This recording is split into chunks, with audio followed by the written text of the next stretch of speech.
What's up, fam? Welcome to another episode of That's the Angle, hosted by your boy, Bruce Allen, or as you might know me on Instagram, at the Bruce Allen. And today is going to be my second interview ever, and I am joined with a friend of mine, a good friend of mine, a homie, Jerome, or on Instagram at J Thomas Photography. Say what's up to the fam, Jerome. Hey, what's up, everybody?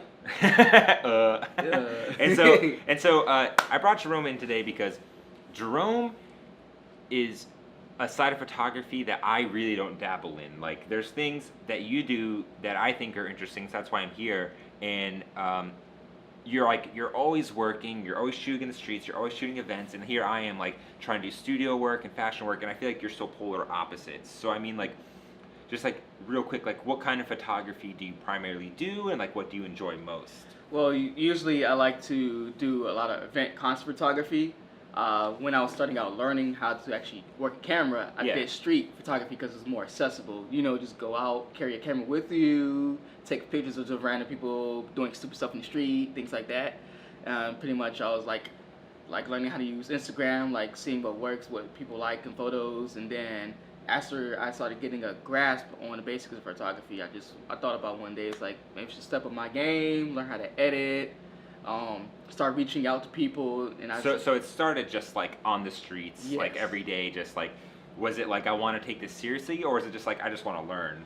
Basically, it started off as I want to learn, but I figured, like, people was telling me, hey, you have a good eye, your photography is actually really good, and I started listening to their feedback, and it's like, maybe I should like taking this more seriously. So 2 years ago, actually been taking it a lot more seriously. So you started taking everything as a collective 2 years ago, and before that, how long were you shooting? I've been shooting for like about 4 years now. Oh dang! Yeah. That's what's up. I mean, yeah, like, you've been in it, but what I think is interesting is that, like, I feel like you still do a lot of street photography. Like, I feel like you still do like events, which is something that we'll get into that I'm completely like ignorant to. Events, like, I've done them and I legit feel nervous, like a fish out of water. But I feel like you go into these spots and, like, I see your pictures, and in my opinion, you know, I could be wrong, I think your event photography is some of your best work. Like, just like, yeah, I mean, like, I've seen your portfolio online, and just, of course, your Instagram, and yeah, and like, I'm always impressed by your event stuff. So you started in the streets, just like shooting in the streets. Oh, side note, I met Jerome in the streets. Yeah, coincidentally. I was actually filming a YouTube video. If you notice, in the Chinatown. The Chinatown video, Jerome just came out of nowhere to help us. So I'll throw in a little flashback right here. Yeah, and that's how we met. Was you shooting on the streets, and so you started taking it seriously 2 years ago. Yes. And here we are now, present. Where are you in, like, your photography career? Are you full time? Are you looking to go full time? Are you? What was the last shoot you did? Just kind of go on that. Pretty much right now it's pretty much still a hobby, but I do get paid extra money on the side with the hobby. I'm thinking about trying to do it as a part time. The only thing that's holding me back is, like, actually finding clients to work with, or people who actually are serious about getting work done. Because sometimes you have people say, hey, I want you to do so, then you come up with, you know, the plan and how much you're charging. It's like, oh, never mind, things like that. So I'm looking for actually serious clients who are actually interested in doing work. But I think everyone always struggles with that. Like, clients aside, we don't have to talk about clients. This isn't like a business like interview or podcast. Like every photographer and every person who is out there working is always clients. Right. But, like, let's not think about that right now. Well, it's pretty much. But that's the difference between you being where you are and then going full time. Correct. Yeah. Because, like, right now, I've actually accomplished a lot compared to most of my peers who actually do photography.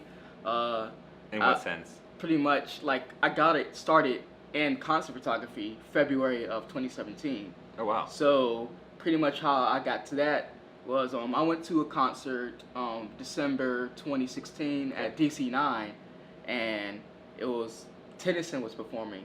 I brought Who? Tennyson. Oh, okay, yeah. It's a Canadian. Yeah, it doesn't matter. Yeah. I was like, oh.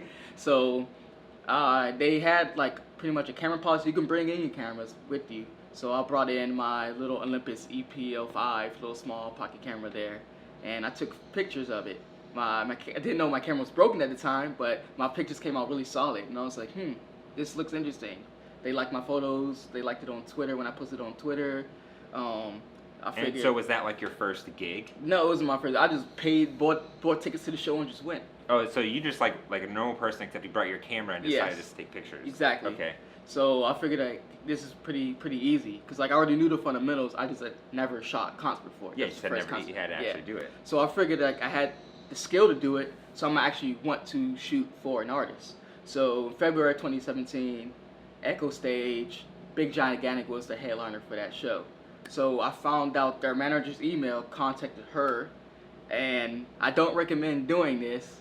So what I said was I had a portfolio. I would like, if you want me to, I could provide you with photos. I lied because I had no concert portfolio whatsoever. So she didn't ask for it. So you completely BS'd your way into like Yes, your first gig. exactly. But, I mean, it's like, it works. I So you get- know, fake it till you make it. Yeah, I guess that was kind of like the hustle. Like, luckily Yes. she didn't call you on your shit, Yes. which is fine. Which, ironically, after that happened, when I started like saying that a portfolio, they were asking for it. But Yeah, I'm sure you wanted to Yeah, take it real of quick course. after that.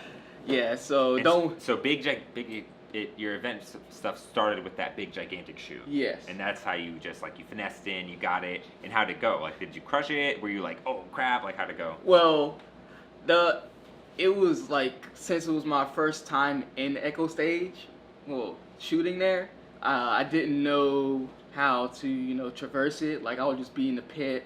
I just had a regular media pass, so I would just have like the first 3 songs and I'm out. So like other than that, I was just getting crowd shots. I was pretty much Whoa, that's like a thing? Yeah. The first 3 songs and you gotta leave? yeah. That's pretty much the general rule for any type of concert photography. Really? Yes. Like I had no idea. So you're telling me that for mostly like bigger acts, I Yes. guess, you only get the first 3 songs and Yeah. then they make you leave. Yeah, it's either the first 3 songs or the first 15 minutes. Either those are the 2. Why? Yeah. Why? Well, when I was doing a lot more research later, after like a couple months down the road, the reason why they do that is because that's when, especially the big artists like rappers and singers, when they have all the makeup and their clothes looking clean, that's when they look the most presentable. Okay. So So it's not because like they're gonna start like smoking a blunt on stage or anything. It's, No. it's literally just because like that's when they hit like max sweatiness or something. yes, like exactly. So like that's when the ironic part is, that's when they actually start getting into the show when they like get When all it looks sweaty. more raw and yeah. it looks more original, that's when they're like, yeah, you gotta go. Yes, because Oh, like that's crazy. I remember shooting Panic at the Disco at the MGM in National Harbor, and after they kicked us out of the pit, that's when the show actually kicked off. They had like the pyrotechnics going off and all this. Oh, Yeah. wow, it's so weird. It's like they put on something different, like they portray what they want for the first 15 minutes, knowing that Yes. the media is there, Mhm. and then they're like, all right, put that cameras away. Let's really get into our act. Exactly. Oh, that's so interesting. I never knew that. That's why like now, whenever I get a show, I ask for all access. So okay, so not just media. You want to request all access. Yes. Okay. Because you have access to the green room, backstage, on stage, pretty much anywhere in the venue. So let's assuming you have like all access to like one of these shows. What do you normally do? Like, do you get there early? Like, how are you like finessing? Like, how do you do it as a vet photographer? Because it's something that's so new to me. So like, just explain like the process of like it. Well, personally for me, I like to be at the venue at doors open. Mm-hmm. But usually what happens for most artists when you have all access pass, depending on what time they perform, your name on the guest list won't be up. Excuse me. But like usually for certain artists, they have it ready. So like when you go to will call and actually pick up your pass, they'll see your name on the guest list. If it's on there, they give it to you. So what I usually do is I'll just walk around the venue, and when the artist gets there, I usually go backstage. Yeah, because I feel like that's like the point that a lot of photographers really think about is like, oh, I want to be backstage with them and like get those backstage shots of Mhm. them. Is that actually reality, or is it not like that at all? Like they don't want you Well, in the it dressing depends. room? It depends because I've only gained all access a total of 4 times. The first time I actually got it, I Do you didn't know. remember who it was for? It was for an artist named Crane, and he was performing at Echo Stage, I would say back in, April 2017. Yeah. And Dada Life was headlining there. Oh, no. So I got all access pass. What I didn't know is I could have went behind them backstage. So I was just in the pit the So entire you didn't know time. you could actually go backstage your Correct. first time doing it. Oh my god. So I would just spent the whole time in the pit just shooting. When you could have been on stage. Yeah, technically, yeah. Oh, that's so crazy. But the thing is, like, after that show, I realized that like I could pretty much go anywhere, but you get better shots from having all access than shooting from the pit, especially with EDM photography, which I mainly shoot. Let me ask you this: what, as an event, going down the event photography line, what's like the best thing for you to like photograph, and like what's like the worst part of it for you? Well, when shooting events, the best thing for me to photograph is like, for me, I'm a kind of a sneaky photographer, so I can actually capture people, random moments with them not noticing. You like to focus like on the in between moments. Yes. I like those because I feel like those are a lot of like the real moments. Like I feel like as an event photographer, just in my weird perspective, that if you were to only capture those big moments, you'd be missing a lot of like them just like being backstage, like, oh shit, yeah, you know, I'm exhausted, you know, stuff like that, which I feel like is more real. Yeah, it's like it's an awesome feeling to capture. Like there was this show that I've shot back in December. 7 Lions was performing there, and it was also tritonal. And I was just chilling on the stage and behind the DJ booth, just crouched down so like the crowd couldn't see me. And then it was actually giving me shots. He was actually making faces and all that stuff. He's and like turning around and yeah, exactly. That's cool. The artist's like about it. Like when you get good shots, he turns around, he does like this one, you know, and you get like the audience. And it's an awesome feeling. Like especially interacting with the artists is like it feels really good. They the only thing I like about EDM photography is like the people really down to earth. They'll actually like, you know, talk with you. They're cool people to hang out with. So like what's the bad side about event photography that most photographers wouldn't know? Well, personally for me, the worst thing is actually picking up the pass itself. Why? Sometimes they don't get the updated list until later.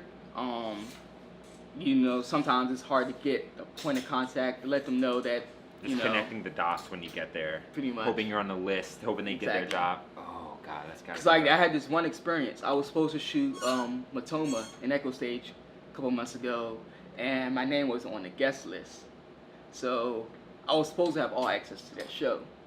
But like during that period of time, the supervisor of Echo Stage pretty much recognized who I was and knew that I like frequently shot artists. Oh, so he saved your butt on that one. Not really, cause like I wasn't supposed to be allowed in. Period. He just gave me a regular media pass and just let me in. Oh, I see. Yes. Dang.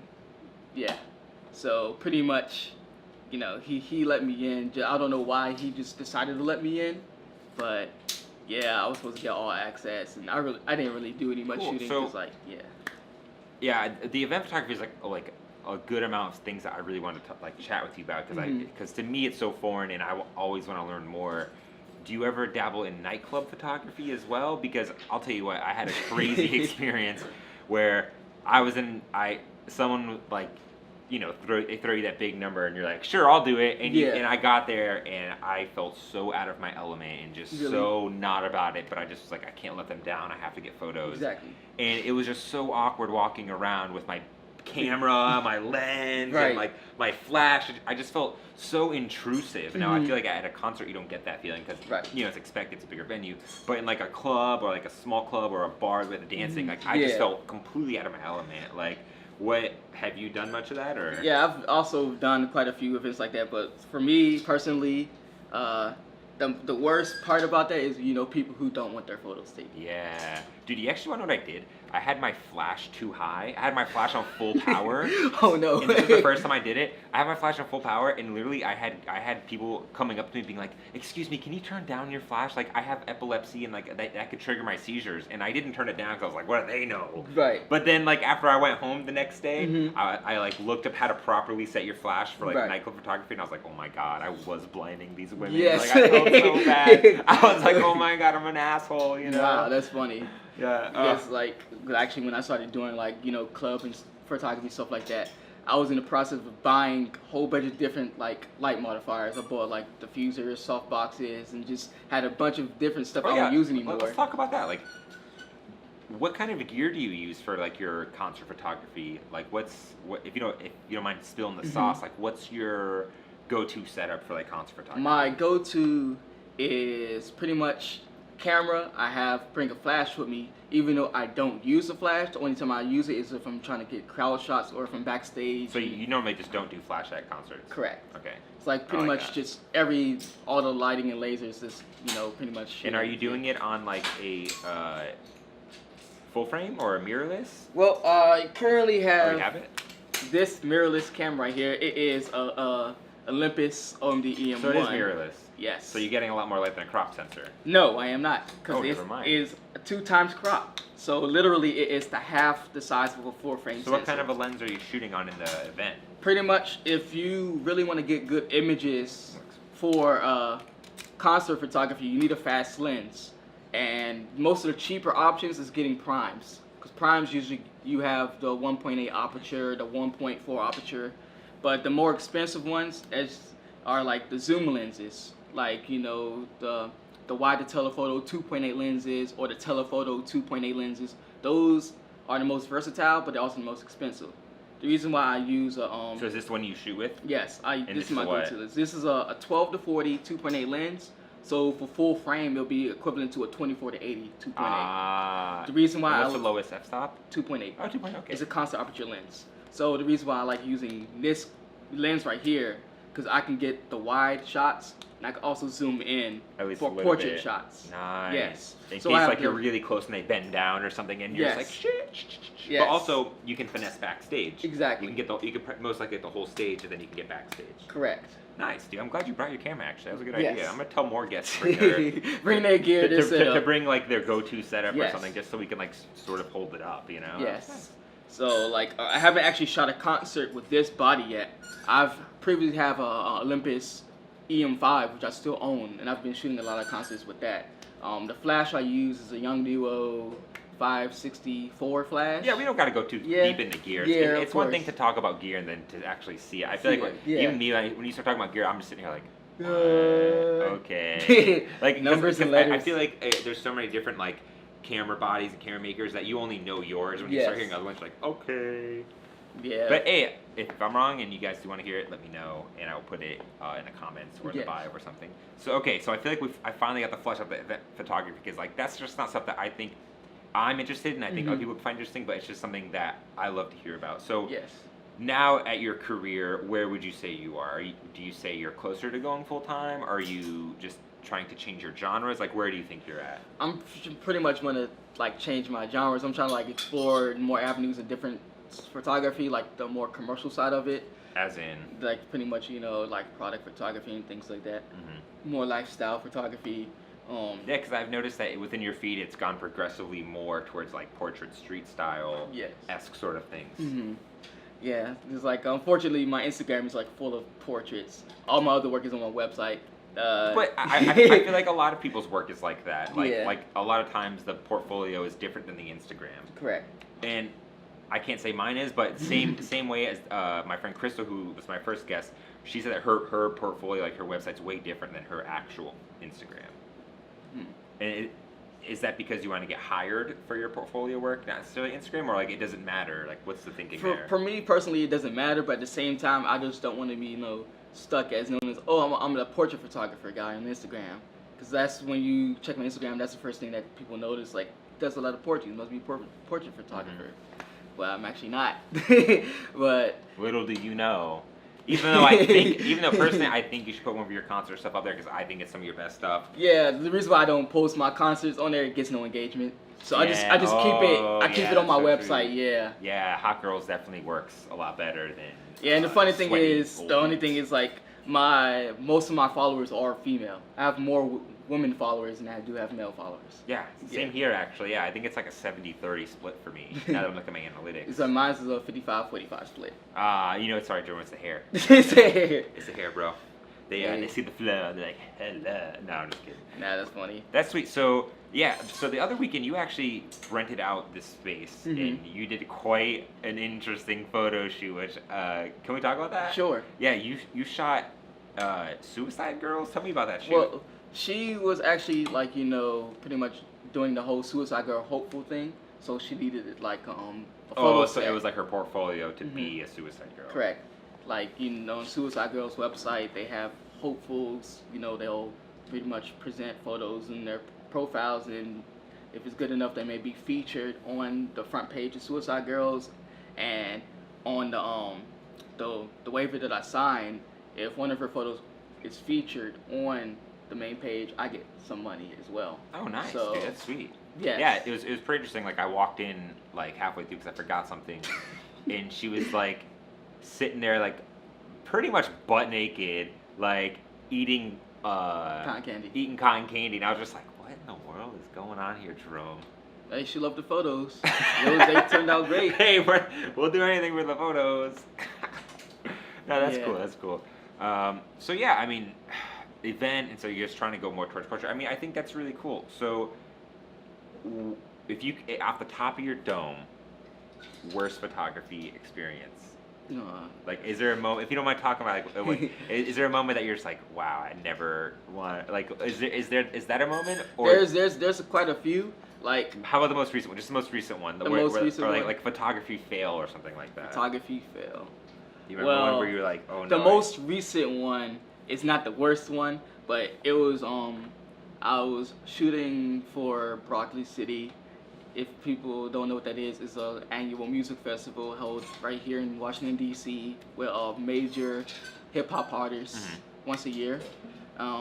Pretty much, it was not really organized. It fell apart the day of the event, and like for me personally, I like going into events with a game plan and just banging out photos, make sure I have the right content. So pretty much the way they wanted it was they wanted pretty much photos on demand. So we had runners, take our SD cards to the editors, edit the photos. So yeah, when you mentioned that event to me before, which I thought was interesting because, like I said, I don't do events. So he was saying that, correct me if I'm wrong, you would take the pictures, people would go grab that memory card from you, bring it back to the main station, they would upload that quick. Yeah. Dude, that's so nuts to me. Yeah, it didn't really work out because like the editors didn't have Wi-Fi in their trailer, so they couldn't upload the images. And so basically, like, just how unorganized is just completely like killed the experience. Yeah, it did. Dang. So like we was getting chewed out saying that we didn't have the photos. We're running a little low on time in there. Yeah. Okay. But we can wrap this up like now because Jerome has to get out of here, and I took so long to get here because I was filming a how to make a V-flats video before this. I'm plugging another video into a video. Oh my god, dude, what am I doing? So it only works if you post this one first. yeah, right. So yeah, I mean that was just like a quick 34 minutes. I'm glad I got to finally talk to you and hash some of this out. Is there anything you'd like to say to aspiring concert photographers, to anything like that? Do you have any words for them? It's like someone's watching this, like they wanna. It's like for anybody who actually really wants to do concert photography, make sure you have great work to put out there, because you don't know how many people actually notice your work if you post on social media. Word of mouth do get around, and sometimes the best way to actually get shows is actually reach out to people that you listen to, and make sure you have great photos that they'll say, hey, I'll give you a shot, because you never know, something might come out of it. So that's what's up. Reach out to who you want to work with and fake it to make it. Now I'm just that's the other point. So don't follow that one. Yeah. Well, what's up? And if anyone wants to check out your photos, where should they find you? Pretty much at JTom Photography on Instagram. I'll pop that up. My website is also linked in my bio, and you should follow me on Twitter at JTom Photograph, because Twitter doesn't have more than 13 characters to the usernames. Wait, people use Twitter? Oh, I guess I know. I might be the only one. Nah, I'm just messing with you. That's what's up. All right, so guys, that was it. That is the Jerome Thomas interview. Thank you for coming on the second episode of That's the Angle. And like I always end, that's the angle. That's the angle.